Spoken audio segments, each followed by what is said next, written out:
Hello everyone, welcome to my channel. मैं हूं प्रज्ञा और आज की वीडियो लेक्चर में हम जो है क्लास 9 ज्योग्राफी का second chapter India and introduction का सेकेंड पार्ट देखेंगे। तो फर्स्ट पार्ट हमने देख लिया था जिसमें हमने देखा था कि हमारी जो कंट्री है वहाँ कैसे जो है अलग अलग प्रांत के जो लोग हैं वो आके सेटल हुए, और ये जो प्रांत के लोग हैं यहाँ पे कुछ मिंगल हो गए, कुछ ने अपनी कम्युनिटी को जैस का तस यहाँ पे बसा लिया।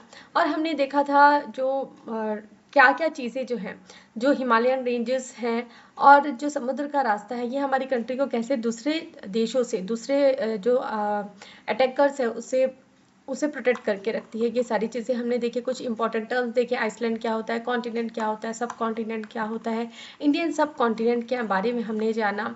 हमने काइबर पास के बारे में हमने जाना।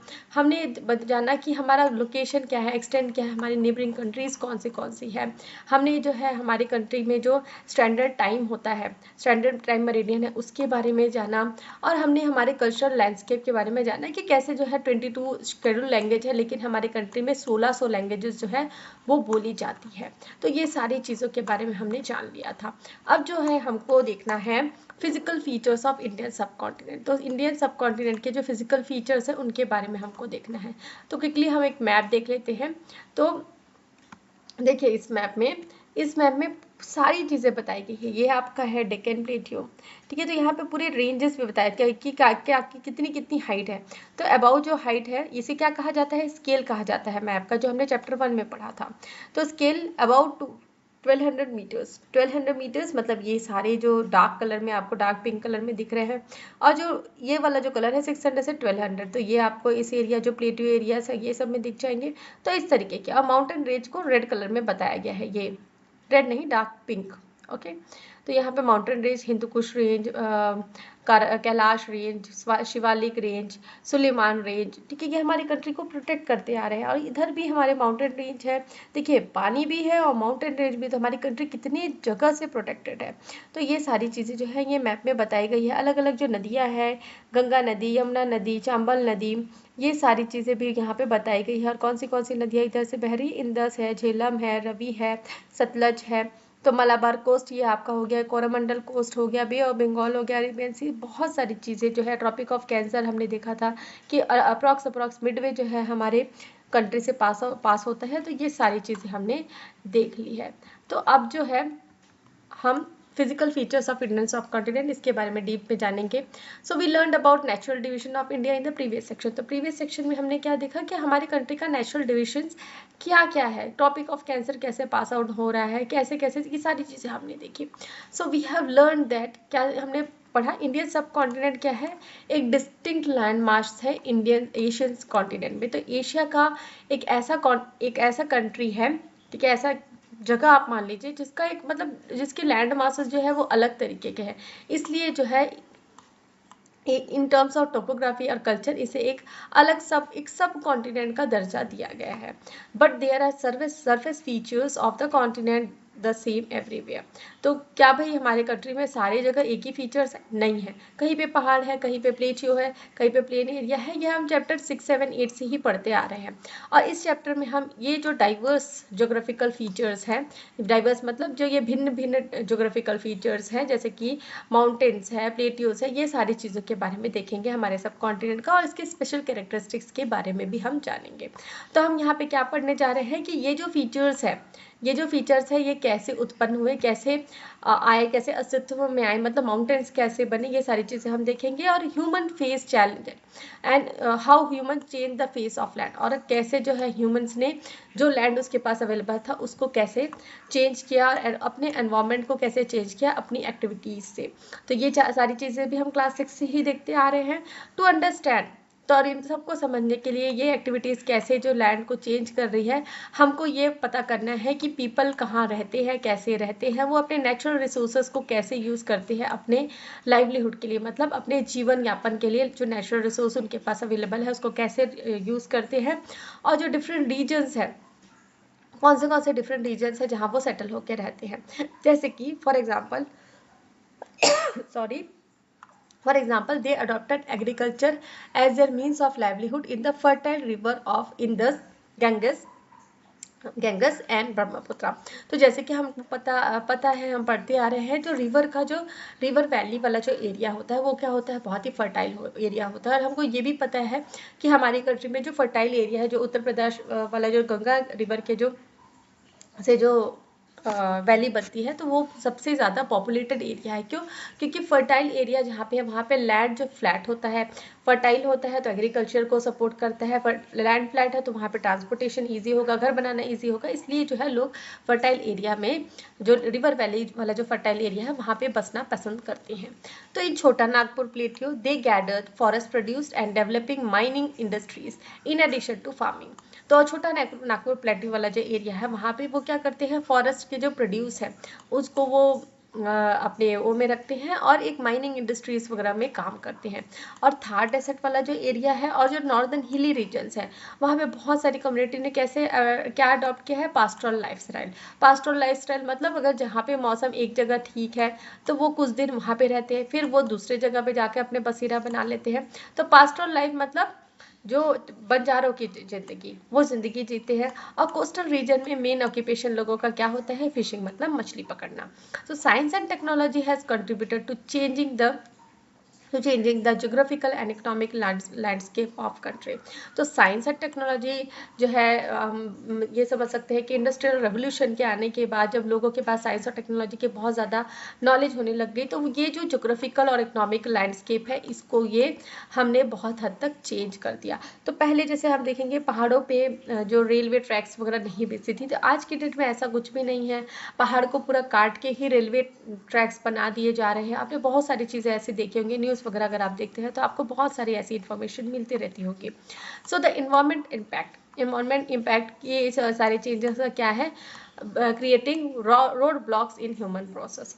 और ये जो इन्वायरमेंटल इम्पैक्ट है, ये जो चेंजेस हमने किए, इससे कहीं ना कहीं जो ह्यूमन प्रोग्रेस है इसमें एक इजाफा मिला, ठीक है, एक रोड मिला, एक रास्ता मिला ह्यूमन के प्रोग्रेस के लिए। So we understand the social, economic and political dimensions of this problem if we wish to resolve it. तो अगर हम जो भी सोशल, इकोनॉमिक और पॉलिटिकल डायमेंशंस है कुछ प्रॉब्लम्स के, अगर हम उसको रिजॉल्व करना चाहते हैं तो हमको इन चीज़ों को समझना बहुत ज़रूरी है। तो देखेंगे The Himalayas merge from the Pamir Coast located on the north of the Indian subcontinent। तो हिमालयस रेंज के बारे में यहाँ पे बात करी जा रही है।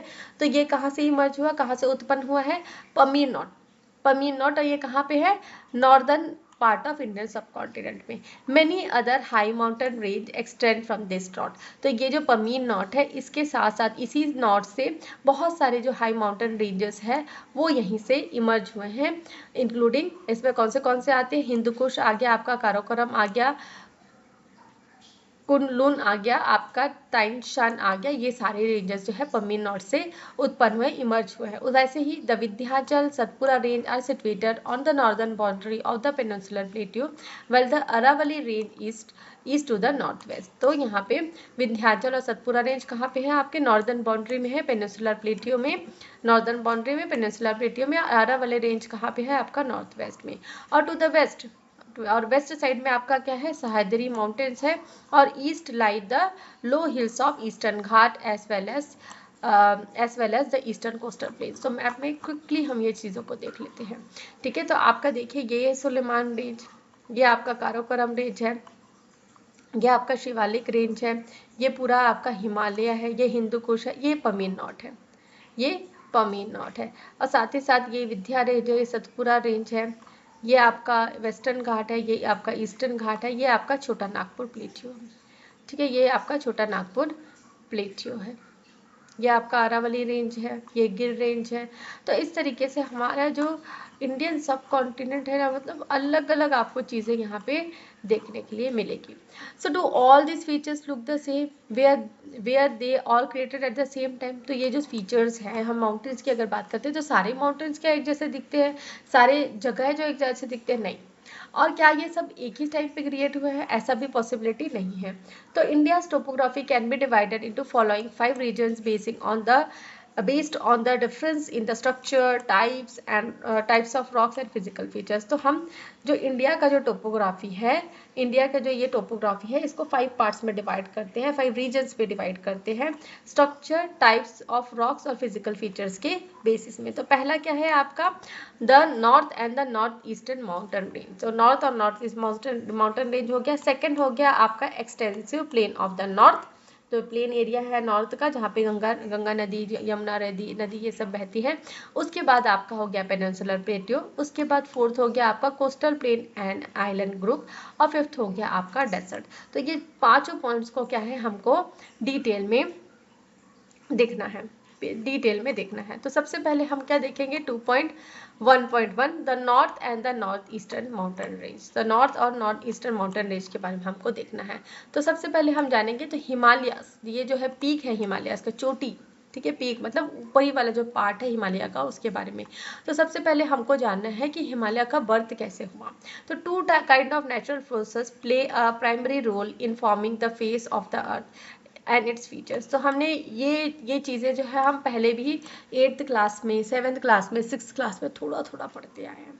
तो यहाँ पे हम जानते हैं, हमने क्लास 8th में पढ़ा इंटरनल और एक्सटर्नल फोर्सेस के बारे में हमने पढ़ा था। तो 2 तरीके के नेचुरल फोर्सेस होते हैं, एक इंटरनल जो अर्थ के अंदर से जो फोर्सेस हैं, क्योंकि अंदर में हमने जाना है कि अर्थ में क्या होता है, क्रस्ट, कोर और मेंटल, ठीक है। क्रस्ट, कोर और मेंटल के बारे में हमने जाना था। क्रस्ट ऊपर वाला पार्ट होता है, ठीक है, जैसे कि ये अर्थ है, सॉरी ये अर्थ है, गोले पे नहीं जाएंगे। तो ऊपर वाला पार्ट को हम क्रस्ट बोलते हैं, फिर उसके अंदर वाला पार्ट कोर होता है, और उसके अंदर वाला पार्ट जो है मेंटल होता है। तो 3 भागों में अर्थ का डिवीजन है अंदर का। तो अंदर में जो रिएक्शंस हो रहे हैं, टेम्परेचर, प्रेशर, ये सब के कारण जो है अर्थ के अंदर से जो फोर्सेस होते हैं उन्हें इंटरनल फोर्सेस कहा जाता है। और एक्सटर्नल फोर्सेस क्या होता है, जो जैसे वेदरिंग का प्रोसेस हो गया, विंड हो गया, वाटर हो गया, ये सारे एक्सटर्नल फोर्सेस में आते हैं। तो forces born inside the earth are called internal forces and forces outside are called external forces. तो जैसे कि earth and volcano occur because of forces born inside the earth. तो वोल्केनोज हो गया, उसके बाद अर्थक्वेक हो गया, ये सब चीज़ें भी हमने डिटेल में हम पहले पढ़ चुके हैं। तो ये जो फोर्सेस है, ये अंदर में जो अर्थ के अंदर जो फोर्सेस है, उनके कारण जो है ये क्लाइमेटिक जो ये आपदा है ये आती है, अर्थक्वेक और volcanoes. They create different landforms on the earth surface, और इनके कारण जो है अलग अलग लैंडफॉर्म्स जो है अर्थ में बनते हैं। There are also many process going on continuously on the earth surface that are slowly changing the shape of the earth. और ऐसे ही हमारा जो अर्थ है उसमें बहुत सारे प्रोसेस है जो धीरे धीरे होते जाते हैं, जिसके कारण भी जो है शेप जो है लैंडफॉर्म का वो चेंज होते जाता है। इनमें क्या क्या आते हैं, आपका विंड हो गया, रेन हो गया, स्नो हो गया, वाटर हो गया और टेम्परेचर हो गया। तो विंड मतलब हवा, रेन मतलब बारिश, स्नो मतलब जो बर्फ गिरती है वो, और वाटर पानी, और टेम्परेचर ठंडा या गर्म के कारण। तो इन्हें क्या है, एक्सटर्नल फोर्सेस कहा जाता है। तो यहाँ पे अर्थ के प्लेट्स के बारे में दिखाया गया है, बताया गया है। तो ये आपका है African plate, south American plate, northern plate, Eurasia plate, ठीक है। ये देखिए अर्थ राउंड है, ठीक है, ये अर्थ राउंड है। ये हम मैप में ऐसा फ्लैट हम पढ़ रहे हैं, बट क्या अर्थ राउंड है। तो ये यूरेशिया प्लेट और ये यूरेशिया प्लेट, अगर हम इसको गोल आकार में करेंगे तो ये जुड़ेगा, ठीक है, ये जुड़ेगा। तो वैसे ही इंडो ऑस्ट्रेलियन प्लेट हो गया, आपका पैसिफिक प्लेट हो गया। तो सारे अलग अलग जो है प्लेट्स में डिवाइड किया गया है। तो इसमें कुछ देखिए, कुछ प्लेट्स के बारे में बताया कि डिस्ट्रक्टिव प्लेट बाउंड्री। तो ऐसे डिस्ट्रक्टिव प्लेट बाउंड्री मतलब जहाँ पे कुछ हलचल हमेशा होते रहती है। तो इस तरीके का यहाँ पे बताया गया है, तो देखेंगे हम इसको भी डिटेल में। So do you know that the earth crust, ठीक है, अभी मैंने आपको बताया क्रस्ट कोर और मेंटल के बारे में। तो outer shell is broken into segments that are called plates. और ये जो आउटर शेल है अर्थ का, इसे किस में डिवाइड किया गया है, सेगमेंट्स में। और ये सेगमेंट्स को क्या कहा जाता है, प्लेट्स। क्या कहा जाता है, प्लेट्स। तो देख सकते हैं हम यहाँ पे जो प्लेट्स जो है वो डिफाइन किए गए हैं। तो there are 6 major plates and several minor ones. तो यहाँ पे 6 मेजर प्लेट्स के बारे में बात की गई है। ये 1 2 3 4 5 6, ठीक है, 6 मेजर प्लेट्स, और कुछ जो है माइनर प्लेट्स भी है और सेवरल माइनर प्लेट्स भी है। तो one of the major plates is Indian plate, और इसमें सब कुछ मेजर प्लेट अगर हम बात करें तो इंडियन प्लेट है इसमें, ये इंडियन प्लेट, ठीक है। तो the forces in the earth internal cause this plate to glide. और जो अर्थ के अंदर से जो इंटरनल फोर्सेस है वो ये जो प्लेट्स है इसको ग्लाइड मतलब स्लिप करता है, मतलब फिसलने के लिए मतलब फिसलता है इसके कारण में। तो प्लेट्स क्या है, एक के ऊपर एक है, प्लेट्स जो है ये एक के ऊपर एक है, और कुछ जो अर्थ में इंटरनल फोर्सेस है उसके कारण क्या हो जाता है, कई बार ये फिसल जाता है, ये प्लेट जो है एक के ऊपर प्लेट फिसल जाता है। This gliding motion is so gradual, और ये जो ग्लाइडिंग मोशन है, ठीक है, ये इतना इतना तेजी से होता है कि हम इसको इमेजिन भी नहीं कर सकते। We can only imagine it, not feel it, और not even even in lifetime. It is said that the plate move only by a few centimeter in air. और ये जो ग्लाइडिंग हो रही है, ये जो है ये इतना मतलब धीरे धीरे होता है कि हम सोच भी नहीं सकते, इतना मतलब माइन्यूट होता है कि हमको ये पता भी नहीं चलता। तो ये जो प्लेट्स है ये मतलब बिल्कुल मतलब 1 सेंटीमीटर एक एयर में हिलती है ये जो प्लेट्स है। तो इसके कारण जो है ये जो ग्लाइड हो रहा है ये हमको बिल्कुल पता नहीं चल पाता है। तो million of years ago the Indian plate was located south of equator. तो मिलियंस ऑफ ईयर, जब अभी मतलब मिलियन मतलब आप सोच लीजिए कितने सालों पहले, तो जो ये इंडियन प्लेट है ये कहाँ पे था, साउथ ऑफ इक्वेटर में था। तो इक्वेटर कहाँ से जा रहा है आपका, मिडल ऑफ जाता है इक्वेटर, तो इक्वेटर के साउथ साइड में था, इक्वेटर के साउथ साइड में था मिलियन ऑफ ईयर्स अगो। तो यहाँ पे देखिए एक साल में 1 सेंटीमीटर हो रहा है, तो मिलियन ईयर्स में कुछ तो इफेक्ट आया होगा। तो it was a huge plate, बहुत बड़ा प्लेट था, but it broke into several pieces, one large piece being the Australian plate which move towards the south east. तो ये बहुत बड़ा इंडियन जो प्लेट था वो बहुत बड़ा प्लेट था, और मिलियंस ऑफ ईयर्स ऐसा कुछ हुआ होगा कि ये टूट के पीसेस में, सेवरल पीसेस में बिखर गया, और इसमें से एक पीस क्या है, ऑस्ट्रेलियन प्लेट है, जो कि साउथ ईस्ट साइड में आ गया, ये Australian plate. So the Indian plate move towards the north, और जो इंडियन प्लेट है वो नॉर्थ की साइड चला गया, where it encounter the Eurasia plate, और जो यूरेशिया प्लेट है उसके साथ मिल गया। A huge sea called Tethys sea was located between this plate, और ये बहुत बड़ा एक सी हुआ करता था, ये इन दोनों प्लेट के बीच में था। The rivers of European and Indian plates deposit their sediments in this sea. और ये जो रिवर्स है यूरोपियन और इंडियन प्लेट्स के, ये अपने सेडिमेंट्स जो है इस सी में लाया करते थे।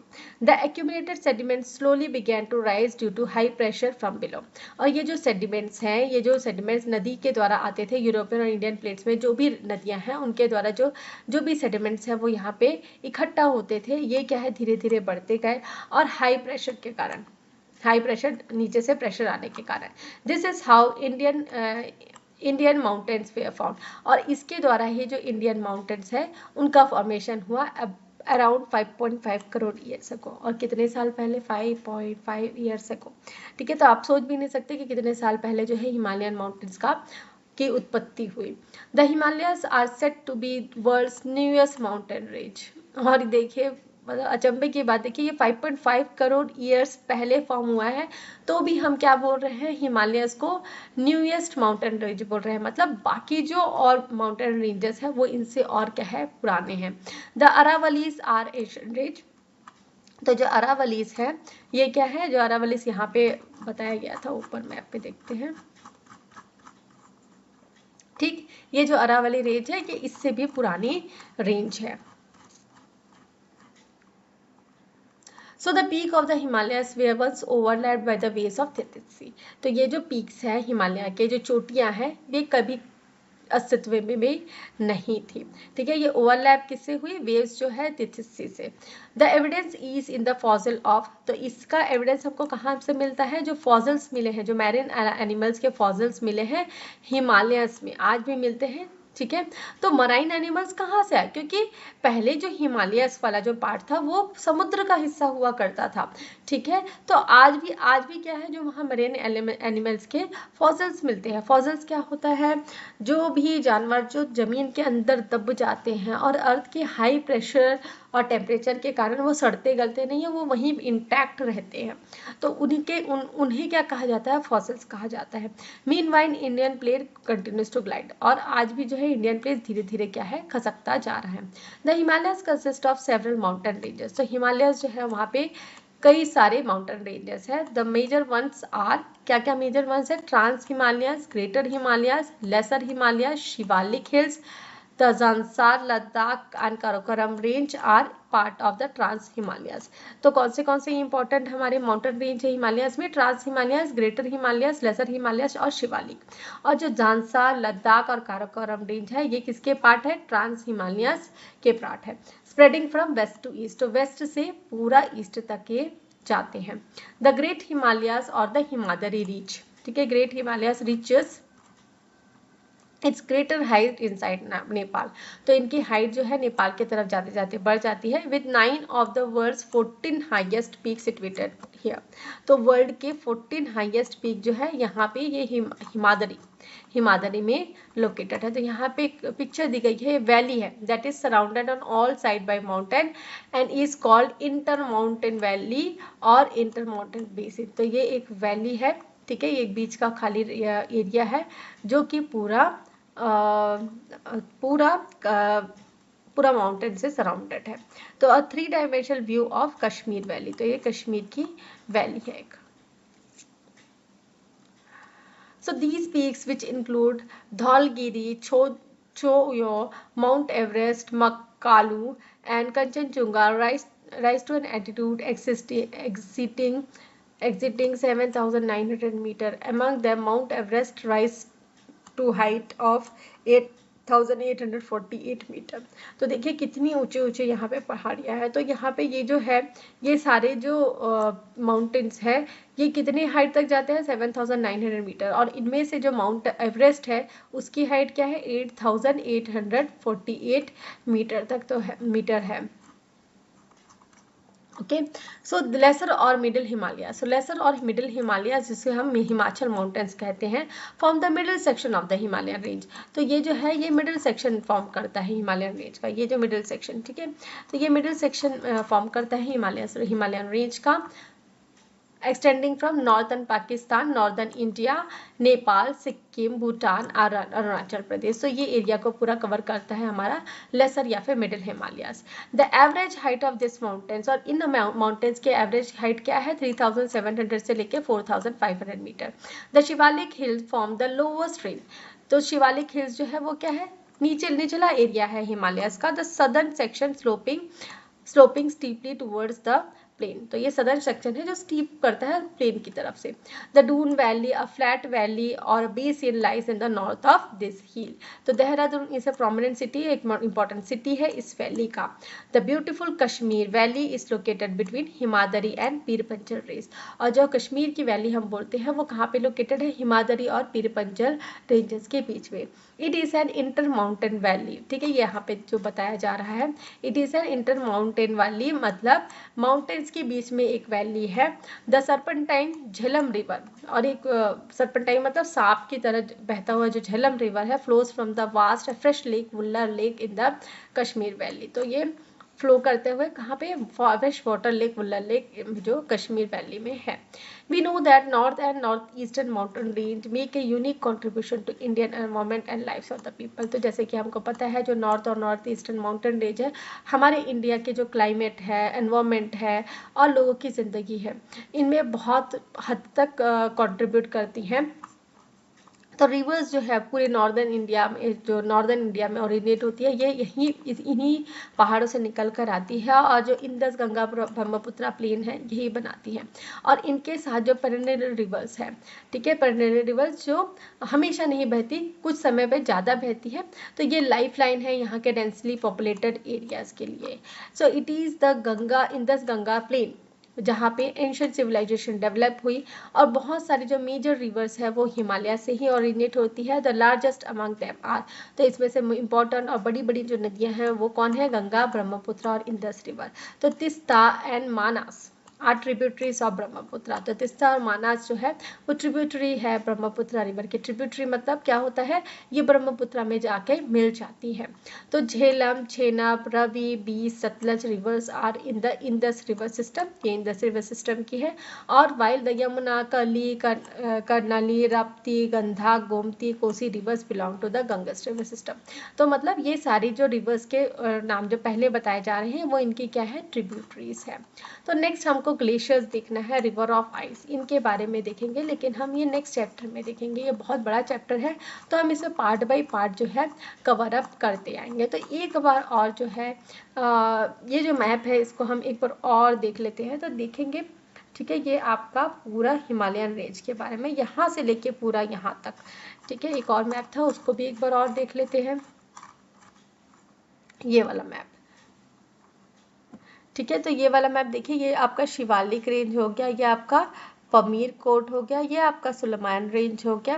तो यहाँ से पूरा यहाँ तक, ठीक है, यहाँ से पूरा यहाँ तक ये जाती है, और मेजर रिवर्स जो है वो भी यहाँ पे से ओरिजिनेट होती है इन्हीं पहाड़ों से। तो हमने आज जो है पूरे हिमालयस के बारे में देखा। अब नेक्स्ट वीडियो लेक्चर है, हम ग्लेशियर्स ऑफ आइस, ग्लेशियर्स के बारे में देखेंगे। तो मैं आशा करती हूँ कि आपको ये वीडियो लेक्चर समझ में आया है। वीडियो लेक्चर समझ में आए तो वीडियो को लाइक शेयर करें, कमेंट करके बताएं कि वीडियो कैसा लगा। अगर मेरे चैनल के वीडियोस आपको समझ में आते हैं तो चैनल को सब्सक्राइब कर लीजिए, बेल नोटिफिकेशन को भी ऑन कर लीजिए, ताकि जब भी मैं नए वीडियोज़ डालूँ तो आपको नोटिफिकेशन मिल सके। अगर ऐसा कोई टॉपिक है जिसमें आप चाहते हैं कि मैं वीडियो बनाऊँ तो भी आप कमेंट में बता सकते हैं। मैं ज़रूर ही सारे काम छोड़ के उस वीडियो को पे ज़रूर ध्यान दूँगी। तो चलिए मिलते हैं नेक्स्ट वीडियो में।